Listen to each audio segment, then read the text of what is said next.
60 cross, time for 100 now.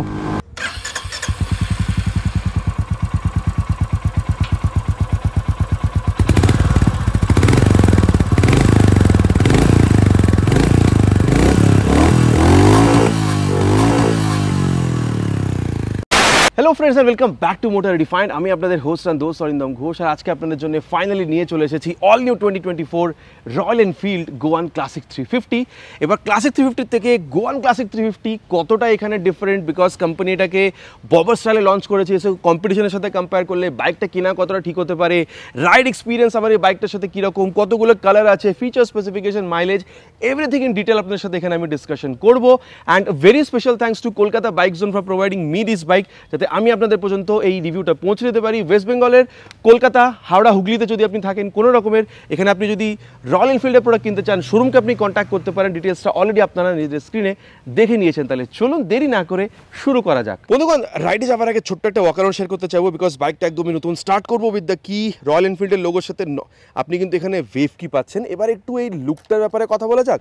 দেখুন, আগে আমরা ক্লাসিক 350 পেয়েছিলাম যেখানে আমরা সিঙ্গেল সিট ইউজ করতে পারতাম, কিন্তু এখানে কোম্পানি কমপ্লিট একটা ববার স্টাইল নিয়ে এসেছে। ঠিক আছে, এবার ববার আগে আমরা জাভা 42 ববারে দেখেছিলাম স্টাইলটা, অ্যান্ড দেন পেরাকেও দেখেছিলাম।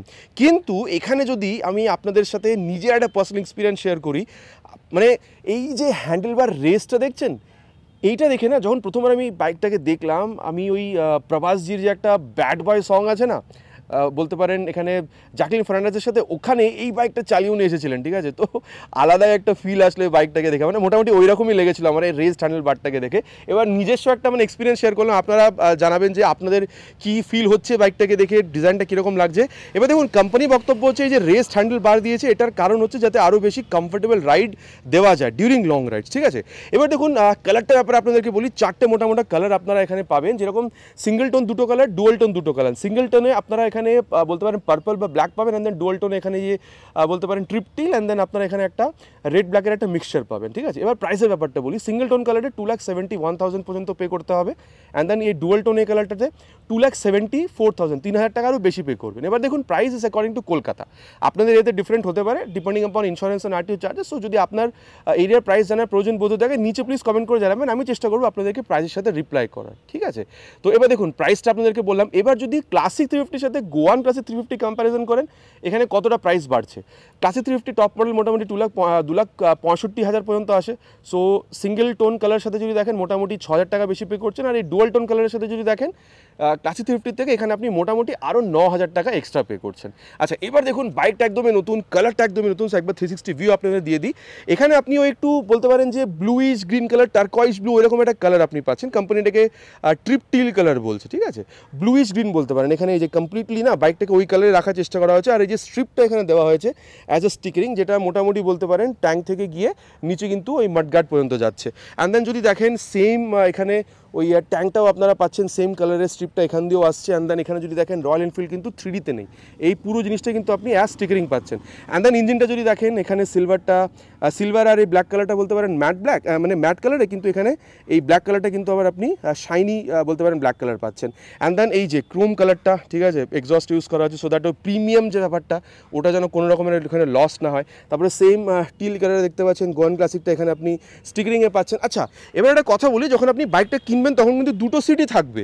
এবার আপনি যদি সিঙ্গেল হন তাহলে এই সিঙ্গেল সিট ইউজ করবেন, লুকটা আরও এনহ্যান্স হবে। কিন্তু হ্যাঁ, যদি ফ্যামিলি হন বা যদি গার্লফ্রেন্ড থাকে তাহলে কিন্তু আপনাকে ডুয়াল সিটি ইউজ করতে হবে। এবার আপনারা কি মানে আপনাদের স্টেটাস কি নিচে কিন্তু লিখে জানাবেন। ঠিক আছে, আচ্ছা, এরপরে যদি আপনাদেরকে আমি দেখাই, তাহলে রাইটে যেরকম দেখেছেন লেফটে মোটামুটি জিনিসপত্রগুলো সেম পাবেন। তাহলে মোটামুটি কালারের ব্যাপারটা কথা বলা হয়ে গেছে উইথ প্রাইস। এবার ব্যাপারটা দেখা যাক যে মোটামুটি আমরা কি পাচ্ছি, দেন আমরা রাইডে যাব।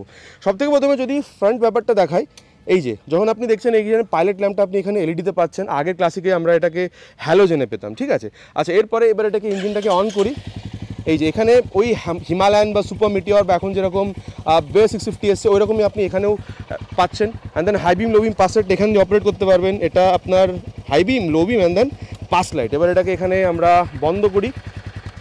আর এখানে যদি দেখেন সেম বলতে পারেন আপনি এখানে এলইডি টার্ন ইন্ডিকেটার্স পাচ্ছেন, আর হ্যাজার্ড ল্যাম্পের অপশনটা আছে, বুঝতেই পাচ্ছেন। এটা কিন্তু এখানে দেখতে পাচ্ছেন, এখানে কিন্তু এটা বলতে পারেন ফ্লেক্সিবল টাইপ। আচ্ছা, এবার এটাকেও আমরা এখানে বন্ধ করে দিই। অ্যান্ড দেন নিচে যদি যান, এখানে বলতে পারেন মেটালের একটা তাগড়া বলতে পারেন মাডগার্ড পাচ্ছেন। অ্যান্ড দেন এখানে টায়ার যদি দেখেন 100/90 সেকশনের tyre with 19 inches of spoke wheel. আচ্ছা, কিন্তু এবার একটা জিনিস দেখুন, স্পোক হুইল ঠিক আছে, কিন্তু হিমালয়ানে যেরকম টিউবলেস চলে এসছে, এখানেও কোম্পানি স্পোকের সাথে টিউবলেস দিচ্ছে। সো ওই বলতে পারেন উবার খাবার রাস্তাতে না, ওই যদি অ্যালয় হুইল ইউজ করা হয় একটু দুমড়ে মুচড়ে যাওয়ার একটা ব্যাপার থাকে, এখানে ওই জিনিসটাও কম হবে, ঠিক আছে। আর টিউবলেসও পাচ্ছেন, সো একটু রেট্রোফিলটাও মেনটেন হবে, পারপাসফুলি কিন্তু যথেষ্ট ভালো রেখেছে কোম্পানি। আর এখানে এই যে সাইড ওয়ালসগুলো দেখেছেন, এখানে কিন্তু আলাদা করে কোম্পানি এটাকে তৈরি করেছে, ঠিক আছে, দিয়ে এখানে দেখুন পেন্ট করেছে। আর এই যে দেখুন এই যে হুইলটা, এখানে কিন্তু লুকটা কিন্তু এখানে অনেকটা আলাদা, ঠিক আছে। সো এটা যখন আপনি রিয়েলে দেখবেন তখন বুঝতে পারবেন যে অনেকটা কিন্তু এখানে কোম্পানি কারুকার্য করার চেষ্টা করেছে এখানে বলতে পারেন এই টায়ারটার সাথে। অ্যান্ড দেন যদি দেখেন ডুয়াল চ্যানেল EBS তো আছে, ক্লাসিকে আগেও ছিল।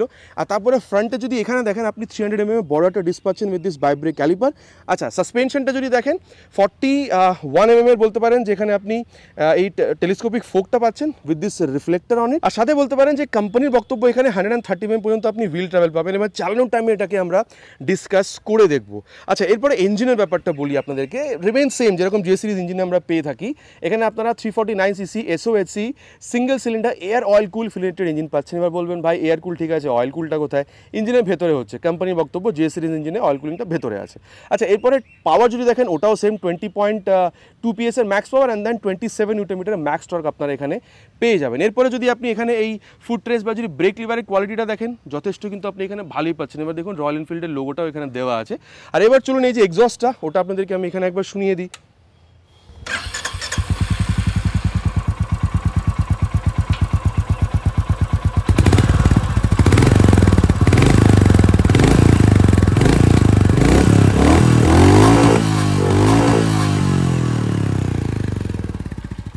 আওয়াজটা আপনারা শুনে নিয়েছেন, আপনাদের কীরকম লেগেছে নিচে কিন্তু জানাতে এখানে প্লিজ ভুলবেন না। আচ্ছা, রিয়ারে এবার যদি দেখেন, এই যে টেল ল্যাম্পটা কিন্তু গ্রাউন্ডের থেকে খুব বেশি উঁচু না, অনেকটাই নিচু। ফ্রন্টের মতন সেম এখানে, কিন্তু এটা বলতে পারেন যে এলইডি টার্ন ইন্ডিকেটার কিন্তু ফ্লেক্সিবল নয়। এখানে নাম্বার প্লেট লাগানোর জায়গা, আর উপরে কিন্তু এখানে দেখতে পাচ্ছেন একটা এলইডিও কিন্তু এখানে জ্বলছে, ঠিক আছে। তারপরে টায়ার যদি দেখেন 130/90 সেকশনের টায়ার, কিন্তু এটা কিন্তু আবার 16 ইঞ্চিসের বলতে পারেন এখানে এই স্পোক হুইলটা দেওয়া আছে। এটাও কিন্তু আপনি টিউবলেস পাচ্ছেন। আর সাইডের ওয়ালগুলো দেখুন, এটাকে এখানে পেন্ট করা হয়েছে, ঠিক আছে, পেন্টেড এগুলো। অ্যান্ড দেন এখানে আপনি বলতে পারেন 270 mm এর বড় একটা brake disc with this ByBre caliper পাচ্ছেন। And then dual hydraulic shock absorber আছে। মোটামুটি দেখুন, আমি এটা বলে দিই, ওখানে 130 mm পর্যন্ত হুইল ট্রাভেল ছিল, এখানে কোম্পানি বক্তব্য মোটামুটি 105 mm পর্যন্ত হুইল ট্রাভেল আছে। এটাকেও আমরা আগে চেক করে দেখবো। আর এখানে দেখুন সারি গার্ড আপনি পাচ্ছেন, ঠিক আছে, মোটামুটি ওই অনেকটা KTM এর মতন মনে হবে জিনিসটা, ডিজাইনটা দেখে। অ্যান্ড দেন এখানে বলতে পারেন ওপেন চেন সিস্টেম আছে, main stand, side changing cut off sensor, ঠিক আছে, heel and toe shifter with 5 speed gear box, প্রতিটা জিনিস পাচ্ছি। এবার হ্যাঁ, কতটা ভালো অ্যাক্সেলারেশন দিচ্ছে আগে আমরা চালিয়ে দেখবো। অ্যান্ড দেন যদি গ্রাউন্ড ক্লিয়ারেন্স দেখেন, ওটাও কিন্তু যথেষ্ট ভালো। এখানে বলতে পারেন 170 mm পর্যন্ত আছে। আচ্ছা, কিন্তু গ্রাউন্ড ক্লিয়ারেন্স বেশি হলেও সিট হাইট কিন্তু অনেকটা নিচু। সিট কিন্তু জাস্ট 750 mm, মানে বুঝতে পারছেন 5'2" পর্যন্ত যদি আপনার হাইট হয় না, বাইকটাকে ম্যানেজ করতে কিন্তু আপনার খুব একটা প্রবলেম হবে এখানে উচিত না। এবার হ্যাঁ, কুশনিং কতটা সেটা আমরা আগে চালানোর টাইমে বলবো। আর এখানে দেখুন গোয়ান ক্লাসিক 350 এই একটা আপনি এখানে ব্যাজিং পাচ্ছেন। আচ্ছা, এরপরে যদি ট্যাঙ্ক দেখেন, মোটামুটি 13 লিটার পাবেন। কোম্পানি বলছে 36 kmpl পর্যন্ত মাইলেজ এক্সপেক্টেড, আপনি মোটামুটি 30 থেকে 35 ধরতে পারেন। আর তারপর এখানে দেখুন E20 স্টিকারিং আছে, মানে ইঞ্জিনটাকে আপনি ফ্লেক্সিবল দিয়েও রান করাতে পারবেন। আচ্ছা, এবার ওয়েট যদি দেখেন, ক্লাসিকে কত ছিল 195 কার্ভ ওয়েট, কিন্তু এখানে জাস্ট 2 কিলো বেড়েছে 197 কিলোগ্রাম। আচ্ছা, এরপরে যদি আপনাদেরকে আমি বলি হ্যান্ডেল বারটার ব্যাপারে, রয়্যাল এনফিল্ডের লোগো এখানে আছে, দেখতে পাচ্ছেন, দেখুন কতটা উঁচু, ঠিক আছে। এবার কতটা ভালো রাইড হ্যান্ডলিং দিচ্ছে আগে চালানোর টাইমে বলবো। আচ্ছা, এখানে বলতে পারেন যে সেমি ডিজিটাল, এখানে অ্যানালগ অ্যান্ড এখানে ডিজিটাল মিটার কনসোল আছে। টগল করার জন্য এখানে এই যে আই বাটনটা দিয়েছে, হাই বিম লো বিম পাস লাইটের সুইচ, টার্ন সিগন্যাল, হন ঠিকঠাক, খুব বেশি লাউড বলবো না। এখানে কিল সুইচ আর স্টার্ট সুইচটা বলতে পারেন ইন্টিগ্রেট করা আছে। আর এখানে হচ্ছে আপনার হ্যাজার্ড ল্যাম্পের সুইচ। আচ্ছা, এরপরে এখানে কিন্তু আপনি এই মোবাইল চার্জিং পোর্টটাও কিন্তু পাচ্ছেন এই জায়গাটাতে, ঠিক আছে। আচ্ছা, এরপরে এখানে আপনি এই ট্রিপল ন্যাভিগেটারটাও পাচ্ছেন, মানে টার্ন বাটন ন্যাভিগেশন আপনি এখানে ইউজ করতে পারবেন যদি আপনি রয়্যাল এনফিল্ডের লোগোটাকে মোবাইলে ডাউনলোড ইনস্টল করে থ্রু ব্লুটুথ ডেটার সাথে আপনি কানেক্ট করে থাকেন উইথ অ্যাসোসিয়েশন উইথ গুগল, ঠিক আছে। আচ্ছা, এরপরে এটাকে আপনি এখানে স্পিডোমিটারটা দেখছেন, কিন্তু এখানে ওডোমিটার এখানে পাচ্ছেন, কিন্তু যে ট্যাকোমিটার সেটা কিন্তু আপনি পাবেন না, যেরকম আপনি ক্লাসিকে পান না। এখানে দেখুন battery indicator, ABS, neutral position sensor and then fuel gauge সেন্সারটা দেখাচ্ছে। আচ্ছা, তারপরে এই বাটনটা যদি আমি এখানে ইউজ করে থাকি, প্রথমত তো আপনি যেটা দেখতে পাচ্ছেন সেটা হচ্ছে তেল কতটা আছে, ট্রিপ গিয়ার কোন গিয়ারে আছে, আর ওডোমিটারটা দেখাচ্ছে। এরপরে যদি দেখেন টাইম দেখাবে, ঠিক আছে, এই যে odometer, trip 1, trip 2 and then trip F, এই তিনটে জিনিস আপনাদেরকে এখানে দেখিয়ে দেবে। আচ্ছা, এরপরে যদি মিররটা দেখেন, ওই রেট্রো ফিলটাকে মেনটেন করার জন্য গোলি এখানে রাখা হয়েছে, আর এখানে কিন্তু ওই ক্রোম এলিমেন্টের ইউজটা কিন্তু করা হয়েছে। আচ্ছা, এবার মোটামুটি বাইকটাতে কি আছে না আছে ডিসকাস হবে। চলুন এবার তাহলে রাইডে যাওয়া যাক, দেন দেখি রাইড এক্সপিরিয়েন্স কতটা বেটার হতে পারে বাইকটার সাথে। চলুন তবে বন্ধুগণ, এখানে রাইড রিভিউটা স্টার্ট করা যাক। সব থেকে প্রথমে সিটের ব্যাপারটা নিয়ে কথা বলবো, because just 750 mm seat height, ঠিক আছে। আচ্ছা, এবার দেখুন আমি যখন বসছি, হাইট আমার পাটা কতটা বেন্ড হচ্ছে, দেখুন হিল অ্যান্ড টু শিফটার দুটোই আছে, পা কতটা সামনে রাখছেন, ঠিক আছে। এখানেও দেখুন, আর ব্রেকের এখানটাতেও দেখুন কতটা সামনে হচ্ছে। সো কমফোর্টেবল একটা রাইডার পজিশন কিন্তু যথেষ্ট আপনি এখানে পাচ্ছেন। আর আপনার হাইট যদি মোটামুটি 5'2'3" পর্যন্ত হয় না, বাইকটা কিন্তু যথেষ্টটা ভালো অপশন আছে এখন আপনাদের কাছে। আচ্ছা, এরপর আপনাদের যেটা বলবো সেটা হচ্ছে, আপনার হাইট যদি 6'1'2" হয় না, তাহলেও কিন্তু দেখুন পা আরামসে যাবে, কিন্তু আপনার কোনো প্রবলেম হবে না। আপনার হাইট বেশি হোক বা কম, দুটোই কিন্তু এখানে ইকুয়ালি বলতে পারেন সুইটেবল। আচ্ছা, তারপরে যদি দেখেন সিটটা কিন্তু যথেষ্ট comfortable, not soft not hard. আর লং রাইডে যাওয়ার জন্য কিন্তু সফট হলেও হয় না, হার্ড হলেও হয় না, ততটাই কমফোর্টেবল আপনি এখানে সিটও পেয়ে যাবেন। এবার এখানে পিলিয়ন সিটটা নেই, কিন্তু পিলিয়ন সিটও আমি অলরেডি বলেছি আছে, পিলিয়ন সিটও যথেষ্ট স্পেস পাবেন যতটা আপনি এখানে রাইডার সিটে পাচ্ছেন। আর তারপর দেখতে পাচ্ছেন হ্যান্ডেলবারটা কিন্তু অনেকটা লম্বা, উঁচুর সাথে কিন্তু অনেকটা লম্বাও। সো আপনার হাতটা যথেষ্ট উঁচু, আপনি অনেকটা আপরাইট বসছেন। আর হয়তো ক্যামেরাতে দুটো মিরর হয়তো একসাথে আসছেও না, সেখান থেকে আপনি মানে আপনার বোধ হয়ে যাবে যে অনেকটা কিন্তু চওড়া ব্যাপারটা, ঠিক আছে।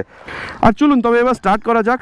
ফার্স্ট গিয়ারে অলরেডি এটাকে আমি রেখে দিয়েছি, অ্যান্ড এই যে এই ব্যাপারটা, সেকেন্ড গিয়ার, থার্ড গিয়ার, দেখেছেন তো মোটামুটি বলতে পারেন যে ভালো, মানে 350 সিসি হিসাবে। এবার দেখুন শুধু সিসি না, মানে পাওয়ার হিসাবে এটা কিন্তু একটা ক্রুজিং বাইক হিসেবে আপনি মানতে পারেন, ঠিক আছে। সো ওই ব্যাপারটা না, যে লো এন্ড টর্ক, ওই ব্যাপারটা কিন্তু আপনি এখানে যথেষ্ট ভালো মতন পাবেন।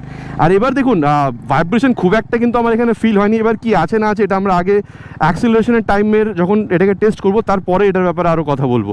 আচ্ছা, এরপরে যেটা বলবো সেটা হচ্ছে about clutch. Clutch is on the mid side, না সফট না হার্ড। অ্যান্ড দেন গিয়ারটা যদি বলেন আপ শিফট করছেন বা ডাউন শিফট, দেখুন মাখনের মতন শিফট হচ্ছে কিন্তু। হ্যাঁ, ক্লাসিক 350 ব্যাপারটা সেম, আর সেমি ইঞ্জিন, সো এখানেও মোটামুটি ব্যাপারটা সেমই আছে।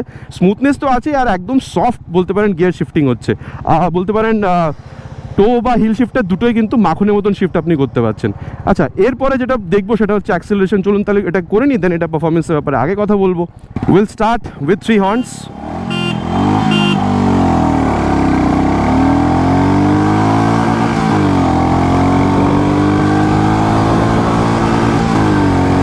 $60 cross, time for 100 now.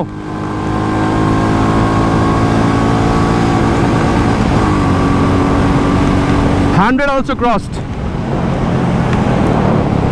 আর বন্ধুগণ এবার ব্যাপারটা বলি, দেখুন আগেকার 350 থেকে, আগেকার ক্লাসিক 350 থেকে যদি এখনকার ক্লাসিক 350 দেখেন, ওখানেও যথেষ্ট ভাইব্রেশন কন্ট্রোল। আর এখানে যদি দেখেন, এখানে কিন্তু ওই ভাইব্রেশনটা কিন্তু আপনি আরও বেশি কন্ট্রোল পাচ্ছেন।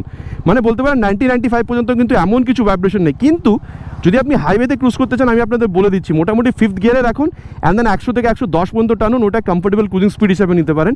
বিকজ ওখানে কিন্তু খুব বেশি যে আপনি ভাইব্রেশন পাবেন তাও নয়। আর এই রাইডিং কমফোর্টের ব্যাপারটা ওভারঅল মিলিয়ে তো মানে দারুণ একটা রাইডিং এক্সপিরিয়েন্স আপনি পাবেন। আর তারপরে যদি বলা যায় এই স্টেবিলিটি ব্যাপারে, no problem with the stability at all.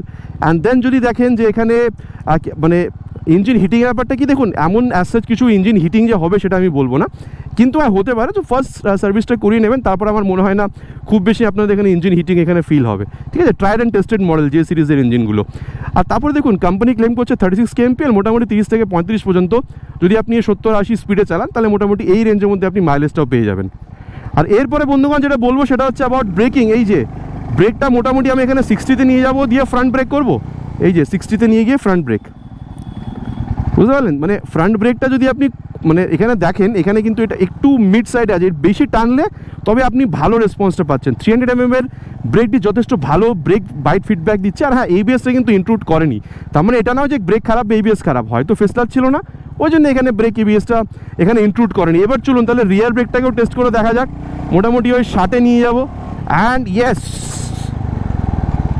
দেখুন ওই প্রোগ্রেসিভ নেচারেরই আছে। কিন্তু আমি এটা বলবো যে হ্যাঁ, মানে এখানে যখন আমি এক্সট্রিম ওটাকে পায়ের ওখানে প্রেস করতে চাইলাম, তখন কিন্তু ওই ABS ইনক্লুশনটা কিন্তু আমি বুঝতে পেরেছি। সো ওই একটা ব্যাপার আছে। এবার চলুন রিয়ার উইথ ফ্রন্ট দুটো ব্রেককে একসাথে ইউজ করে দেখবো, ওই মোটামুটি 50 থেকে 60-এর মধ্যে গিয়ে। And yes, rear with front, ভালো জায়গায় ব্রেকটা করেছি, মোটামুটি বলতে পারেন ভালো একটা ব্রেক রেসপন্স আছে। আর এই একটা ব্যাপার দেখাতে চাইবো, এই দেখুন যদি আপনি ছোটো জায়গাতেও এটাকে টার্ন করতে চান না, আরামসে টার্ন করতে পারছেন, আর ওয়েট কিন্তু খুব বেশি আপনার এখানে ফিল হচ্ছে না। সো এই যে ব্যাপারটা আপনাদের দেখালাম ব্রেক, যথেষ্ট ভালো, ঠিক আছে। ক্লাসিকেও অনেকটা বেটার হয়ে গেছে আগেকার জেনারেশন থেকে, আর এখানে গোয়ান ক্লাসিক 350তেও আপনি আরও ভালো পাচ্ছেন, ঠিক আছে। তো ব্রেকটা ভালো, অ্যান্ড দেন ছোটোখাটো জায়গাতে টার্ন করতে পারবেন, খুব বড় জায়গা লাগছে না, আর ওয়েটও খুব বেশি ফিল হচ্ছে না। অ্যান্ড দেন এইবার আসছে সাসপেনশন। আপনাদেরকে অলরেডি আমি বলেছি during this acceleration test, straight line stability যথেষ্ট ভালো। অ্যান্ড দেন এখন যে টার্ন করে দেখালাম ওখানেও ব্যাপারটা কিন্তু সাসপেনশনের জন্য আপনি ভালো মতন করতে পারলেন। ফ্রন্টে সাসপেনশনটাকে একটু স্টিপ বলতে পারেন, কিন্তু রিয়ার সাসপেনশনটা একটু মিড সাইডে বলতে পারেন, সো দ্যাট ওই হাই স্পিড দেন বলতে পারেন ইন্ডিয়ান পটহোলস, বা আপনি ঘুরতে বেরিয়েছেন ছোটোখাটো কোথাও একটা পটহোলস চলে এলো, বা ওই ছোটোখাটো বলতে পারেন অফ রোড চলে এলো, ওই টাইমেও কিন্তু আপনি ভালো মতন হ্যান্ডেল করতে পারবেন বাইকটাকে। And that is only because of the suspension, ঠিক আছে। সো এই ব্যাপারটা কিন্তু এখানে আছে। সাসপেনশন কিন্তু হাই স্পিড হোক, ছোটোখাটো কর্নারিং বা টার্নসগুলো যখন আপনি করছেন, বা পটহোলস হোক, বা একটু একটু গাড্ডাওয়ালা রাস্তাও যদি হয়, আমার মনে হয় যথেষ্ট কমফোর্টেবল রাইড আপনাকে এখানে এই বাইকটা প্রোভাইড করছে because of the suspension. And then যদি দেখেন ওভারঅল এই যখন এরকমও করছেন না, বাইকটা কিন্তু মানে ওয়েট কিন্তু আপনার এখানে কোনো রকমের ফিল হচ্ছে না, কিন্তু হ্যাঁ ওয়েটের জন্য কিন্তু স্টেবিলিটি আপনাকে প্রোভাইড করেছে এটা, ঠিক আছে। ওয়েটের জন্য আলাদা স্টেবিলিটি আছে, সেটার ব্যাপারে আপনি ক্লাসিক 350 আমি যেটা রিভিউ আছে চ্যানেলে, মোটর রিডিফাইন্ড হিন্দি চ্যানেল, ওখানে একবার যান, আপনি বুঝতে পারবেন আমি কী বলেছিলাম ওটার ব্যাপারে, ঠিক আছে। আমার একদিন জান বাঁচিয়েছিল বিকজ এই ওয়েটটা। এবার হ্যাঁ একটু ডাউন সাইডেও আছে যে অ্যাক্সেলারেশন কমে যায়, কিন্তু ওটা আপনার ফিল হচ্ছে না অ্যাক্সেলারেশনটা, কিন্তু স্টেবিলিটিটা কিন্তু ফিল হচ্ছে, যে স্টেবিলিটি এই বাইকটাতে যথেষ্ট ভালো আছে। অ্যান্ড দেন আমি বলবো দেখুন এখানে ট্যাকোমিটারটা হলে ভালো হতো, কিন্তু স্পিডোমিটার, ওডোমিটার, দেন এখানে গিয়ার পজিশন সেন্সার, দেন এখানে ব্লুটুথ, ঠিক আছে, টার্ন বাই টার্ন ন্যাভিগেশন সব কিছু আপনারা পাচ্ছেন। আর এখানে দেখুন এটা যথেষ্ট চওড়া বলতে পারেন, একটু আলাদা সাইডে চলে যাচ্ছে মিররগুলো, কিন্তু ভালো রিয়ার ভিউ আপনাকে দিচ্ছে, এটাও কিন্তু এখানে মানতে হবে। আচ্ছা এরপরে যেটা বলবো দেখুন যথেষ্ট ভালো আপনাকে এখানে ওভারঅল একটা রাইড ফিল দিচ্ছে আমি বলবো, বিকজ আপনি একদমই আপরাইট বসছেন, পা দুটো সামনে, হাতটা অনেকটা উঁচু, সিটটা যথেষ্ট comfortable for both rider and pillion. And then দেখুন আপনাদের এখনই বলেছি যে ব্রেকিং ভালো, অ্যাক্সিলারেশনও ভালো, মানে অ্যাক্সিলারেট করার পরেই আপনি ব্রেক করে বাইকটাকে নিজের কন্ট্রোলেও আনতে পারবেন। সো এই একটা ব্যাপার এখানে আছে। অ্যান্ড দেন ওভারঅল হ্যান্ডলিংটা কিন্তু যথেষ্ট ভালো, এটা কিন্তু আমাদের এখানে মানতেই হবে। সো দেখুন আমি এটা বলতে পারি যে এভরিডে রাইডের জন্য আপনি ইউজ করতে পারেন বাইকটাকে, যেরকম আমাদের মধ্যে অনেক ছেলেরা ইউজ করে। কিন্তু একটা ব্যাপার বলবো যে আমি যখন এখানে আসছিলাম, দুটো ছেলে দাঁড় করিয়ে আমাকে এই বাইকটা ফটো তুলেছে, আর যখন আসছি রোড দিয়ে ম্যাক্সিমাম লোকেদেরই মুখে এরকম একটা এক্সপ্রেশন যে ভাই বাইকটা কি লাগছে দেখতে, ঠিক আছে। একটা ছেলে যে ফটো তুলেছে ও তো ভাই বলছে royal Enfield is going crazy with the colours and design, কথাটা কিন্তু সত্যি। এবার আপনাদের কী মনে হচ্ছে নিচে কমেন্ট করবেন, কিন্তু এটা বলতে পারি এভরিডে রাইড, সিটি রাইডের সাথে সাথে যদি আপনি লং রাইডসও বেরোতে চান, ছোটোখাটো যদি ভেতরে কোথাও অফ রোড বা পটহোলও চলে আসে, আমার মনে হয় আপনি বাইকটাকে ইউজ করতে পারেন, খুব একটা প্রবলেম হয় বলে আমার মনে হয় না। এবার দেখুন মোটামুটি কথা বলা হয়ে গেছে বাইকটার ব্যাপারে, চলুন তাহলে এর কনক্লুশনে যান, দেন দেখি ওভারঅল বাইকটা কেনা আপনাদের জন্য কতটা ঠিক হতে পারে। আর বন্ধুগণ এবার হচ্ছে কনক্লুশনের পালা, বাইকটা কেনা কতটা ঠিক হবে। শুধু ক্রুজিং ব্যাপারটা একটু পরে বলছি, কিন্তু হ্যাঁ লুক হিসেবে যেটা টাফেস্ট কম্পিউটার যেরকম বলতে পারেন জাভার পেরাক আছে, জাভার ববার আছে, এই দুটো বাইকের সাথে যদি কম্প্যারিজন করেন, দেখুন প্রাইস একটা ম্যাটার আসছে, বিকজ পেরাকের প্রাইস মোটামুটি 2,60,000, এটার থেকে মোটামুটি 10-11,000 কম যদি আপনি সিঙ্গেল টোন কালারটাতে আসেন। অ্যান্ড দেন যদি আপনি ববারে যান, সিঙ্গেল টোন কালারের এর সিঙ্গেল টোন কালার ববারের প্রাইস যাওয়ার মোটামুটি সেম 2,71,000 পর্যন্ত। দেখুন আমার মনে হয় ববারের সাথে যদি স্পেসিফিক কম্প্যারিজন করা হয়, প্রাইসটা ডিফারেন্সিয়েটিং ফ্যাক্টর হবে না, ডিফারেন্সিয়েটিং ফ্যাক্টর হবে যে ব্র্যান্ড ভ্যালু, কার কোন ব্র্যান্ডটা বেশি পছন্দ। যেরকম দেখুন আমার মনে হয় রয়্যাল এনফিল্ডের একটা ব্র্যান্ড যদি আপনি অ্যাজ আ ব্র্যান্ড ওন করতে চান, সাথে আপনার ওই ববার লুকটা প্রয়োজন, আওয়াজটা যদি আপনার ভালো লাগে, ভালো একটা riding comfort, seat with pillion, ঠিক আছে, ভালো মাইলেজ, ভালো অ্যাক্সিলারেশন, ভালো braking, and now with this features like বলতে পারেন ব্লুটুথ, অ্যান্ড দেন এখানে হ্যাজার্ড ল্যাম্প, এলইডি লাইটস, এই সব জিনিসগুলো উইথ দিস ববার লুক, আমার মনে হয় এই বাইকটা আপনার জন্য যথেষ্ট ভালো, যদি আপনার এই এয়ার অয়েল কুল বা 5 স্পিড গিয়ার বক্সের সাথে যদি কোনো প্রবলেম না হয়ে থাকে। কিন্তু এই সেম প্রাইস পয়েন্টে যদি আপনি একটু আরও বেশি স্পিড অ্যান্ড দেন লিকুইড কুলে যেতে চাইছেন উইথ 6 স্পিড গিয়ার বক্স, আমার মনে হয় যাওয়ার প্রতি যদি আপনার ভরসা থাকে, যাওয়ার ববারও আপনি কিনতে পারেন। অ্যান্ড দেন বলবো আরও যদি 10-15 হাজার টাকায় সেম ববার লুকে যদি আপনি 6 স্পিড গিয়ার বক্সের সাথে ওই বলতে পারেন লিকুইড কুলে যেতে চাইছেন, আমার মনে হয় আপনি পেরাকও কিনতে পারেন। এবার কার কোনটা কেনা হচ্ছে সেটা আপনাদের বলে দিয়েছি। আর শুধুমাত্র যদি ক্রুজিং সেন্সেই আপনি দেখেন, আমার মনে হয় এই বাইকটা কিন্তু যথেষ্ট ভালো, মানে যদি আপনার হাইট একটু নিচুও হয়ে থাকে না, আমার যদি একটু ছোটো হাইটও হয়ে থাকে, আমার মনে হয় এই বাইকটা আপনি ইউজ করতে পারছেন। ইনফ্যাক্ট পিলিয়ন কমফর্টও ভালো, অ্যান্ড দেন এই ববারের লুকটা পাচ্ছেন, ভালো ফিচার আছে, ঠিক আছে, লাইটও আপনি এখানে যথেষ্ট ভালো পাচ্ছেন, মাইলেজও আপনি এখানে যথেষ্ট ভালো পাচ্ছেন, ঠিক আছে। আর দেখুন আবার বলবো লো অ্যান্ড টর্ক বা একটা ক্রুজিং সেন্সে বাইক যতটা ভালো অ্যাক্সেলারেশন বা বলতে পারেন ব্রেক পাওয়া উচিত, সেটাও আপনি এখানে পাচ্ছেন। আর রাইড কমফর্টটা তো এখানে আলাদাই ব্যাপার আছে, মাইলেজ মোটামুটি মোটামুটি 30-35 তো এখানে পেয়ে যাচ্ছেন। এবার দেখুন বাইকটার পজিটিভ নেগেটিভ আমার কি রাইড এক্সপিরিয়েন্স কি চেঞ্জ হয়েছে from classic 350 to Goan classic 350 everything in detail আপনার সাথে শেয়ার করেছি। আশা করছি ভিডিওটা আপনাদের ভালো লেগেছে। নিচে কিন্তু জানাতে প্লিজ ভুলবেন না কমেন্টে যে আপনি গোয়ান ক্লাসিক 350 ববার নাকি পেরাক নাকি ক্লাসিক 350 কোন বাইকটা কিন্তু আপনি এখন বেশি পছন্দ করবেন। আশা করছি ভিডিওটা আপনাদের ভালো লেগেছে। যদি ভালো লেগে থাকে চ্যানেলটা কিন্তু একদমই নতুন, প্লিজ ভিডিওতে একটি লাইক, আর যদি আপনি চ্যানেলে প্রথমবার এসে থাকেন চ্যানেলটাকে সাবস্ক্রাইব করে বেল বাটনটা অল হিট করতে প্লিজ ভুলবেন না। ইটস মাই রিকোয়েস্ট, যদি পারেন প্লিজ ভিডিওটাকে আপনাদের ফ্রেন্ডের সাথেও শেয়ার করে দেবেন। খুব তাড়াতাড়ি দেখা হবে বন্ধুগণ এরকমই একটা ভিডিওতে বাইক বা স্কুটারের সাথে। Till then ride safe and Jai Hind.